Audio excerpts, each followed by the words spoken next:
Saudara-saudari, Bapak dan Ibu, rekan-rekan muda dan anak-anak semuanya, terutama adalah kaum lansia yang hari ini merayakan Natalan bersama. Shalom Alaikum. Semoga sehat semua para lansia, amin. Kayaknya kalau lihat wajah-wajahnya senang sekali. Apalagi kemudian melihat Rama Bayu yang cakepnya nomor 3 sekeuskupan, makin ceria para lansia ini. Saudara-saudari semuanya, di dalam iman Kristen, yaitu Kristen yang satu, kudus, katolik, dan apostolik, alias iman Katolik, ada beberapa pilihan panggilan hidup. Tapi panggilan hidup yang pertama di dalam iman Kristen adalah panggilan hidup berkeluarga.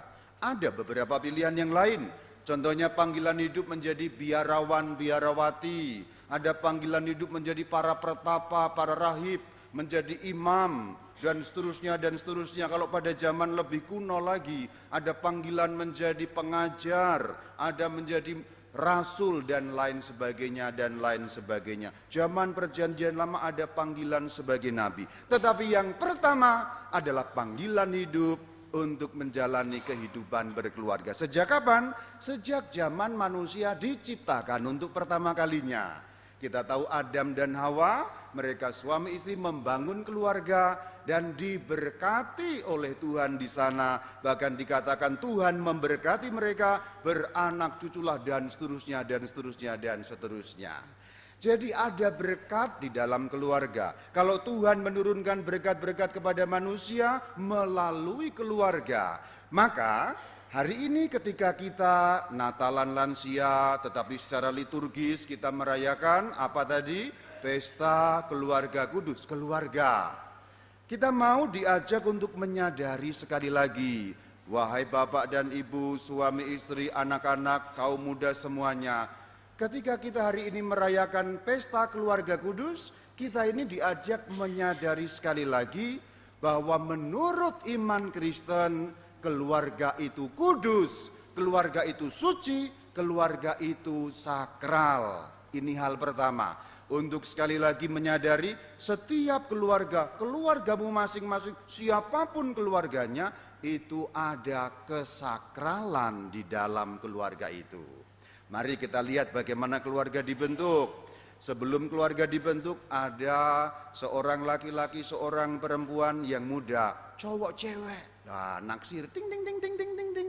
Kemudian mereka bersepakat membangun hidup berkeluarga, maju ke depan altar Tuhan, mengucapkan janji suci. Ada apa di sana? Diberkati Tuhan, ada berkat mengalir di sana. Kemudian nanti setelah pulang, lalu apa yang terjadi? Enggak tahulah pokoknya setelah pulang apa yang terjadi. Nanti kemudian ada manusia baru yang lahir dari keluarga itu. Apa yang terjadi saya tidak tahu, Bapak Ibu yang tahu ya. Pokoknya ada manusia baru yang lahir dari keluarga itu, namanya generasi atau anak-anak. Berarti saudara-saudari, para suami, para istri, orang-orang yang membangun keluarga, mari menyadari bahwa ternyata begitu tinggi nilai keluarga itu. Sebab apa? Setelah ciptaan pertama Adam dan Hawa, keluarga digunakan Tuhan, atau lebih tepatnya menjadi rekan kerja Tuhan menciptakan manusia baru.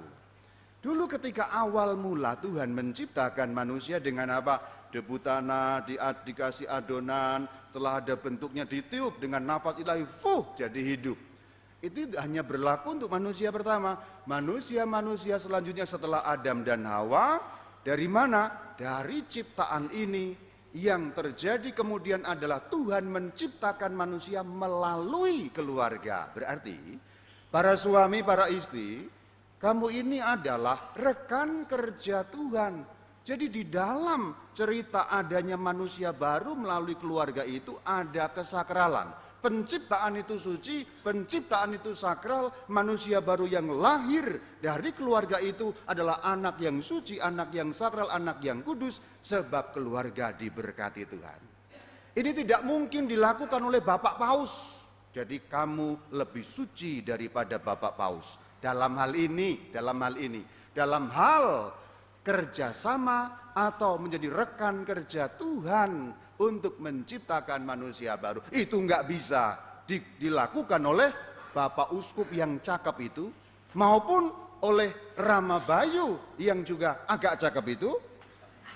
Dan calon-calon yang tidak mungkin bisa melakukan ini, dua orang ini ya, Frater Felix dan Frater Hedwin, tidak akan bisa melakukan seperti itu.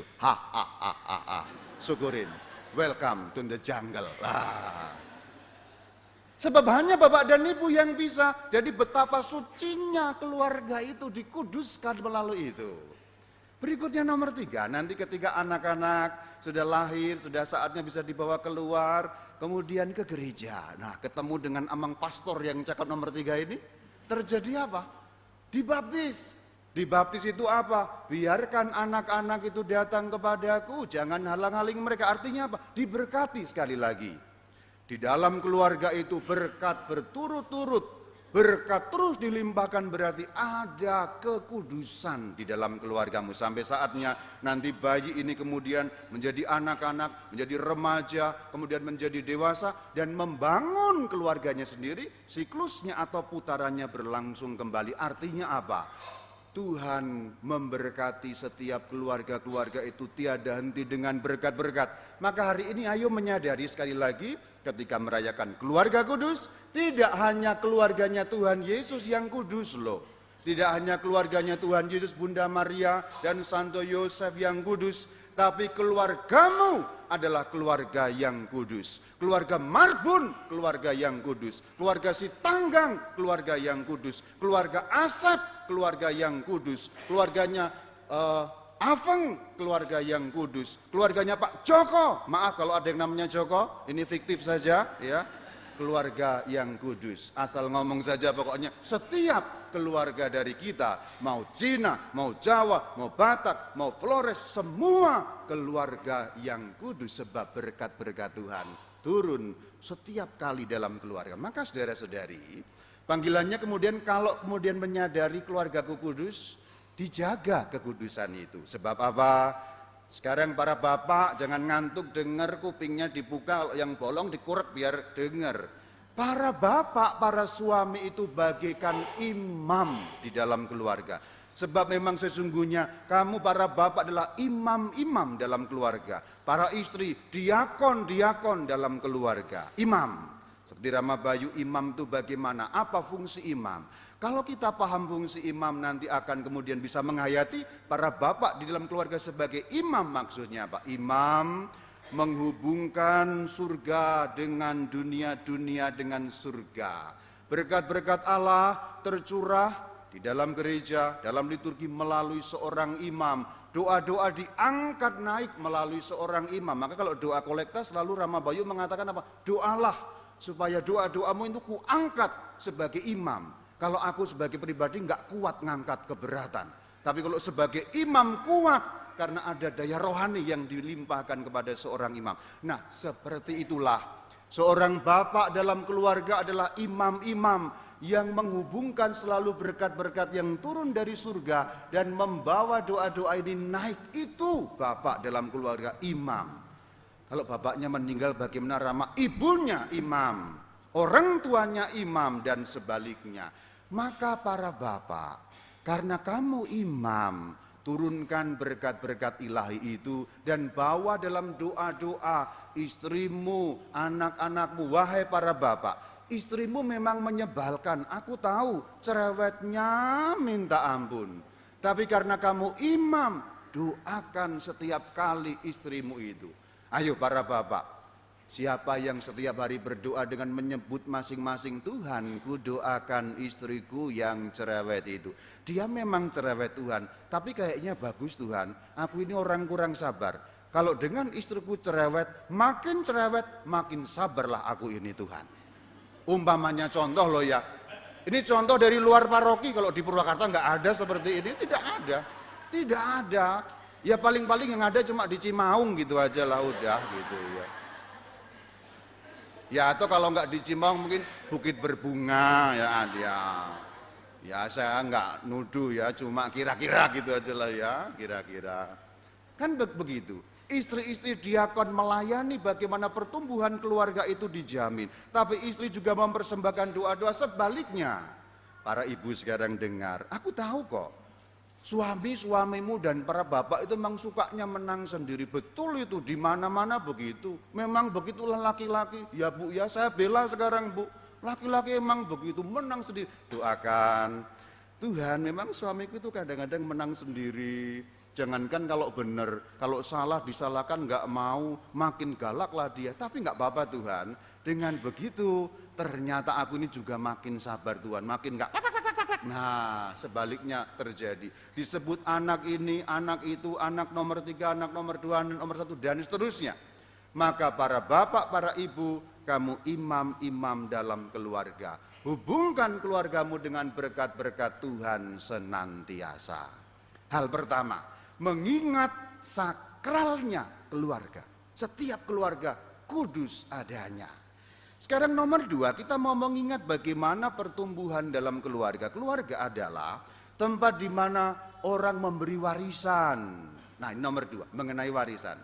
Tapi dikoreksi dulu pikirannya. Yang aku maksudkan bukan kok warisan uang, warisan duit, warisan harta benda. Ya itu boleh, tapi bukan itu yang dimaksudkan. Warisan di sini adalah warisan nilai-nilai kehidupan, values. Nilai-nilai kehidupan itu kalau dalam bahasa Alkitabnya hikmat. Itulah kenapa dalam firman hari ini Injil Lukas di bagian terakhir tadi, Yesus tetap hidup dalam apa? Asuhan mereka, diasuh oleh keluarga. Sebab Yesus Kristus Tuhan sebagai manusia tetap harus bertumbuh. Maka di kalimat terakhir ada 2 kalimat yang bagus sekali yang perlu kita perhatikan.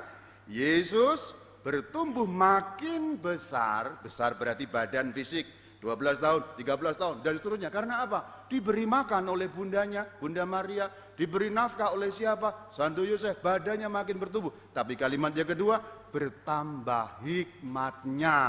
Berarti ada 2 yang berkembang. Maka di sini kita diajak juga, keluarga perlu dikembangkan dalam 2 hal ini, bertambah besar fisiknya. Tentu semua orang tua sudah melakukan. Tetapi apakah nomor 2, berkembang hikmatnya? Hikmat di sini adalah kekayaan spiritual, kekayaan mental, kekayaan nilai-nilai kehidupan yang diwariskan. Apakah itu sudah terjadi di dalam keluarga? Berarti ini aja kan. Ketika hari ini kita merayakan keluarga kudus, ayo para bapak, ayo para ibu dilihat warisan apa yang sudah, sedang, dan akan terus kulestarikan di dalam keluargaku. Para lansia tentu sudah berbuat itu, mewariskan sesuatu. Warisan kejujuran, warisan berbagi. Karena apa? Hal seperti itu dipelajari manusia-manusia kecil ini dalam keluarga. Setiap anak itu menjadikan dirinya pusat dunia bukan? Anak kalau belum belajar, dia itu pusat dunia. Semua orang harus datang. Semua orang harus datang. Sampai balita begitu, ini mainanku, rebut. Tapi nanti ketika ada temannya siapa? Adiknya, dia belajar berbagi. Kenapa? Mainannya 1, dipakai berdua. Di mana terjadi? Di dalam keluarga. Ada yang lain belajar mengasihi, ditabok oleh kakaknya, plok. Tapi di situ dia belajar mengampuni. Kalau ditabok, oke, tidak apa-apa. Nanti main lagi bersama, terus main lagi bersama. Maka anak-anak itu kan cepat main lagi bersama. Habis ditabok, plok. 3 menit kemudian main. Beda dengan orang dewasa. Habis berantem, 30 tahun kemudian baru main lagi. Itu orang dewasa. Apakah itu yang diajarkan? Nah kira-kira begitu. Hikmat apa yang diwariskan? Jadi ini belum terlambat. Kalau selama ini adalah hikmat-hikmat yang kurang baik, umpamanya hari Minggu malas-malasan. Nah, itu anak melihat bapaknya, ayo Pak ke gereja, kamu aja katanya. Kamu aja, nah umpamanya. Maaf, sekali lagi nggak nuduh loh ya. Kalau di Purwakarta yang malas-malasan hari Minggu gereja itu nggak ada kok, nggak ada. Ini di luar paroki, bahkan di luar keuskupan, di Jakarta, Semarang, Surabaya, kira-kira gitu. Kalau di Keuskupan Bandung nggak ada yang seperti itu, ya nggak ada ya. Hikmat apa yang kemudian dilanjutkan dalam keluarga? Nilai-nilai apa? Sebenarnya ada satu lagi, bahwa keluarga itu tempat luka-luka terjadi tapi juga dibalut. Tapi kayaknya udah terlalu panjang ya. Yang ketiga tahun depan aja ya. Tahun depan. Hari ini kita belajar dua hal. Merayakan keluarga kudus nomor satu. Keluargamu itu kudus loh, sakral loh. Jaga kekudusannya. Nomor dua, warisan hikmat apa yang kemudian kamu salurkan kepada generasi-generasi.